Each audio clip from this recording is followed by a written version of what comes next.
ಪಾದಾರವಿಂದಗಳಿಗೆ ನಮಸ್ಕರಿಸುತ್ತಾ ನನ್ನ ನನ್ನ ನನ್ನ ಬಾಲ್ಯದಿಂದ ಸುಮಾರು 1988ರಿಂದ 99ರ ತನಕ JSS ಬಾಲಜಗತ್ನಲ್ಲಿ ನನ್ನ ವಿದ್ಯಾಭ್ಯಾಸ ನಡೆದಿರುತ್ತೆ. ಜೊತೆಗೆ ನಾನು 2002ರಿಂದ 2005ವರೆಗೂ ನಾನು ಡಿಗ್ರಿನೂ ಸಹ ನಮ್ಮ ಮಹಾಸಂಸ್ಥಾನದಲ್ಲಿ ಓದಿರ್ತೀನಿ. ನಿಮಗೆಲ್ಲರಿಗೂ ಗೊತ್ತು, ನಾನು ಮೈಸೂರಿನ ಕಲಾವಿದ ಅಂತ ನಮ್ಮ ದೇಶಕ್ಕೆ ಪರಿಚಯ ಮಾಡ್ತಾ ಇದೆ.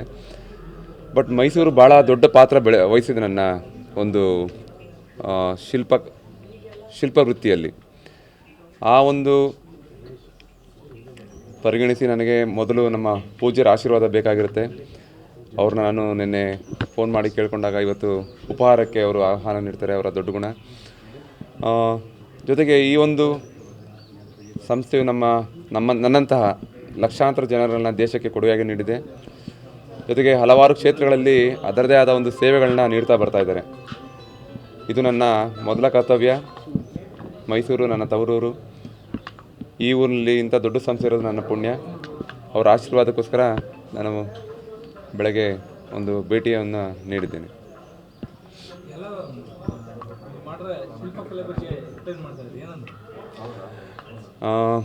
ಅಲ್ಲಿ ನಾನು ಅಯೋಧ್ಯೆಯಲ್ಲೇ ಭೇಟಿ ಮಾಡಬೇಕಿತ್ತು. ಅಲ್ಲಿ ಭಾಳ ಜನ ಜಾಸ್ತಿ ಇದ್ದರಿಂದ ನನಗೆ ಭೇಟಿ ಮಾಡಲಿಕ್ಕೆ ಆಗಲಿಲ್ಲ.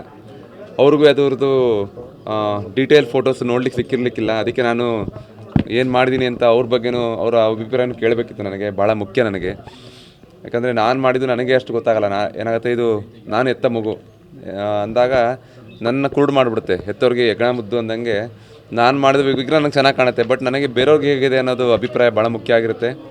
ಆ ನಿಟ್ಟಿನಲ್ಲಿ ನಮ್ಮ ಬುದ್ಧಿಯವ್ರದ್ದು ಒಂದು ಅಭಿಪ್ರಾಯನ ಕೇಳಬೇಕಿತ್ತು. ಬಂದು ನಾನು ವಿಗ್ರಹದ ಬಗ್ಗೆ ಒಂದು ಡೀಟೇಲ್ ಫೋಟೋಸನ್ನು ತೋರಿಸಿದೆ. ಅವರು ಭಾಳ ಖುಷಿಪಟ್ಟರು.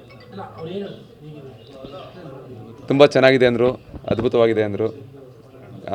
ಜೊತೆಗೆ ಆ ಸಮಯದಲ್ಲಿ ನಿಮ್ಮ ವಿಗ್ರಹ ನೋಡಿ ಎಲ್ಲರೂ ಭಾವುಕರಾದರು ಅಂತ ಹೇಳಿದ್ರು.